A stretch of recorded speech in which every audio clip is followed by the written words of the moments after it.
Здравствуйте! В эфире телеканала программа «Актуальное интервью», в студии Кристина Якупова. В Департаменте ветеринарии Республики подвели итоги работы за 2022 год. О результатах работы мы поговорим с гостем студии Петром Петровым, руководителем Департамента ветеринарии Республики Саха-Якутия. Петр Лукич, здравствуйте. Здравствуйте. Как прошел итоговый отчет ветеринарной службы? Спасибо. Так, мы подвели итоги за 2022 год, то есть после двухлетнего перерыва, после ковидных мероприятий. Но если быть точнее, в 2022 году мы в июне 2022 года мы провели юбилейное мероприятие. Это 125-летие ветеринарной службы. Если открыть страницу ветслужбы, в 1897 году у нас первый ветврач, это Вальдемар Густавович Кольман, прибыл в Якутию и начал деятельность по ветеринарии. То есть открылся ветеринарная аптека, ветеринарный пункт, это в городе Якутске. Вот. Но также в дальнейшем сейчас работает служба в полном составе. На юбилейное мероприятие местности Ортодойду прибыли наши специалисты ветеринарной службы. Свыше 800 человек провели в формате национального праздника ИСЭХ. Ну, и данное мероприятие мы приурочили данным юбилеем. Были вручены награды, более 100 наград, в честь наших юбилейных мероприятий. Хотелось и подвести такие моменты, что ветслужбу 1982 года по 2021 год возглавляла Харатаева Тамара Дмитриевна. То есть это опытный руководитель, депутат Верховного Совета Республики Саха-Якутия. Она конкретно уже провела реформу, то есть от станции по борьбе с болезнями заразных заболеваний она переформатировала на управление ветеринарии, создала ветеринарно-санитарные лаборатории, то есть она создала единую ветеринарную службу. 2021 года по 2018 год у нас работала Макарова Лариса Ивановна, то есть тоже опытный руководитель, и служба работала в штатном режиме, ветслужба, поэтому до сих пор работает во благо защиты населения нашей республики. Что касается нашего итогового совещания, мы последние 2 года провели в формате ВКС видеоконференц-связи, но нынче мы пригласили всех начальников управлений районов, это 26 начальников управления ветеринарии, 8 заведующих филиалом, это в основном северные районы, и пригласили государственных ветеринарных инспекторов, которые занимаются региональным ветеринарным надзором области обращения животных без владельцев. Это 26 специалистов. Итого где-то мы провели в составе, присутствовали 80 человек. Первые 2 дня мы принимали финансово-хозяйственную деятельность, то есть у нас работала балансовая комиссия. Потом на 3-й год провели полностью, на 3-й день провели семинары, лекции. И 2 февраля мы подвели итоги, это в актовом зале Министерства сельского хозяйства.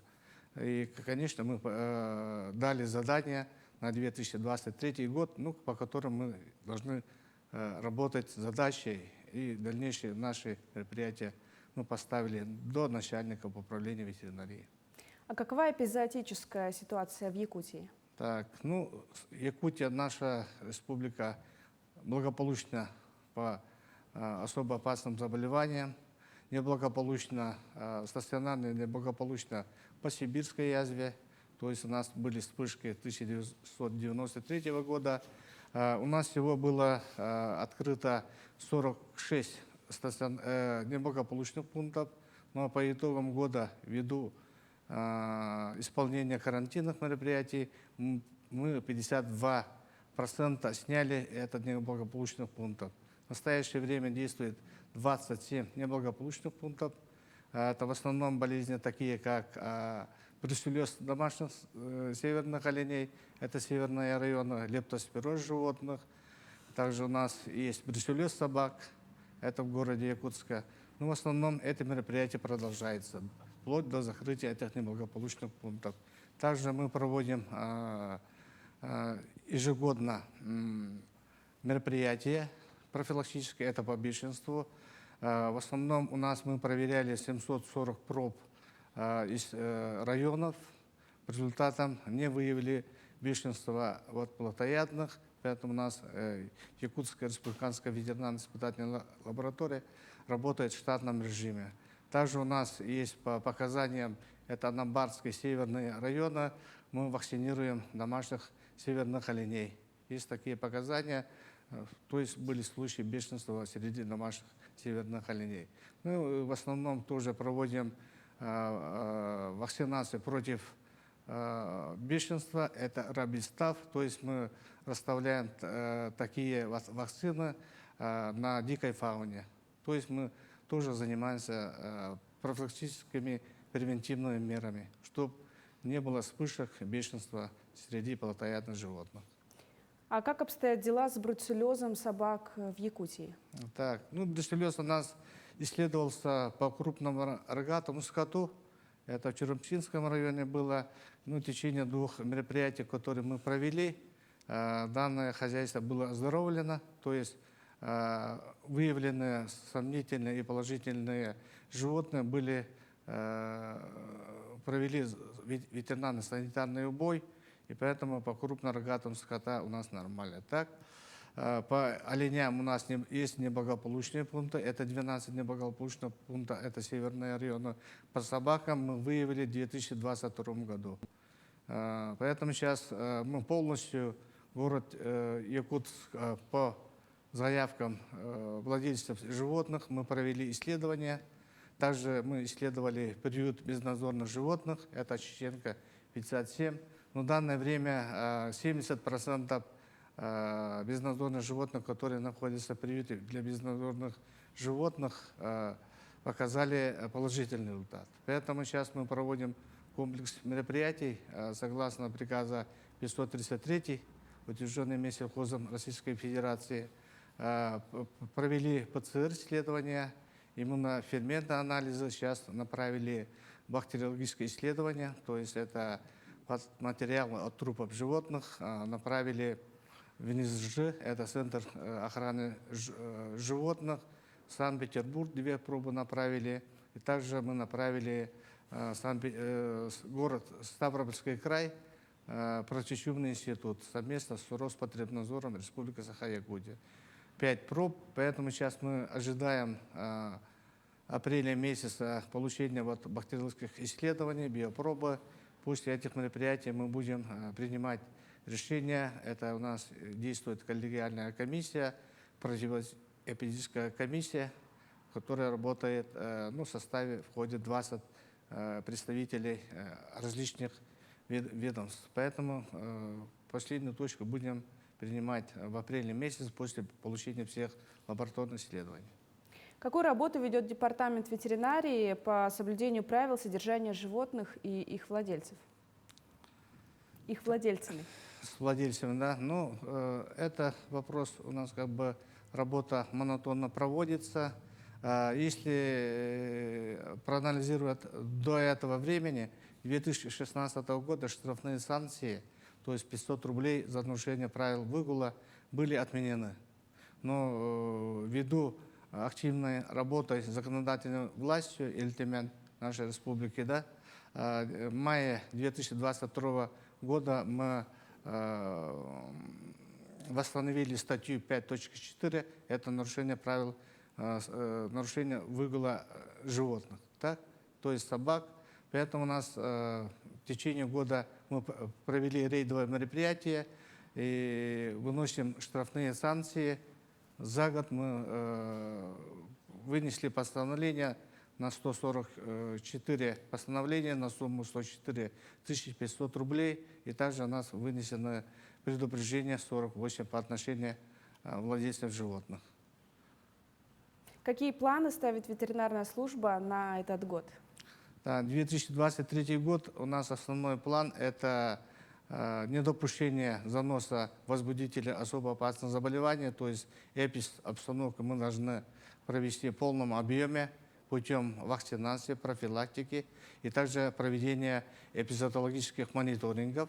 Это касается по гриппу птиц и ящура. То есть такая возможность заноса возбудителей, поэтому мы должны быть готовы. И в связи с этим мы проводим межрегиональные учения по африканской чуме свиней, по гриппу птиц. В этом году мы планируем провести межрегиональные учения с Хабаровским краем совместно и Магаданской областью. Кроме этого, мы хотим еще провести свои учения на муниципальном уровне, поэтому у нас есть планы, на которые мы должны всегда делать высокие ставки. Также мы должны провести обучение своих специалистов. То есть в этом году мы планируем провести курсы повышения квалификации 250 специалистов в различных вузах Российской Федерации.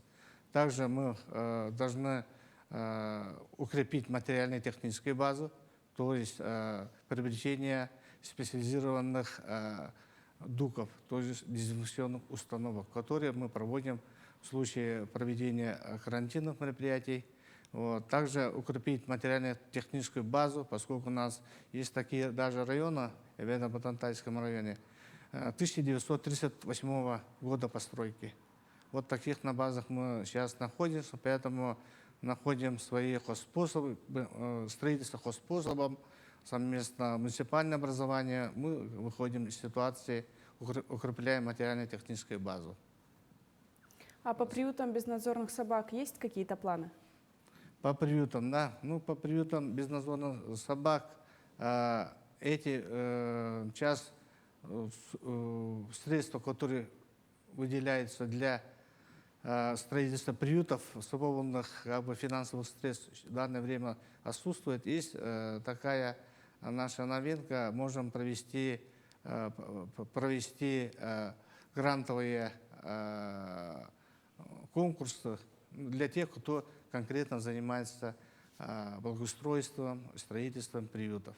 Вот такие у нас грантовые средства мы хотим внести, чтобы по пунктам и приютам безнадзорных животных работа велась в постоянном уровне. В этом году у нас, в 2022 году, открыли своими собственными средствами в Горном районе и Хангаласском районе. Они построили собственные средства в данных районах. И сейчас у нас работа ведется на должном уровне. Петр Лукич, желаем вам успехов в работе. Спасибо, что ответили на наши вопросы. Спасибо. Об итогах деятельности ветеринарной службы за 2022 год и о планах на 2023 мы поговорили сегодня. Оставайтесь на нашем телеканале.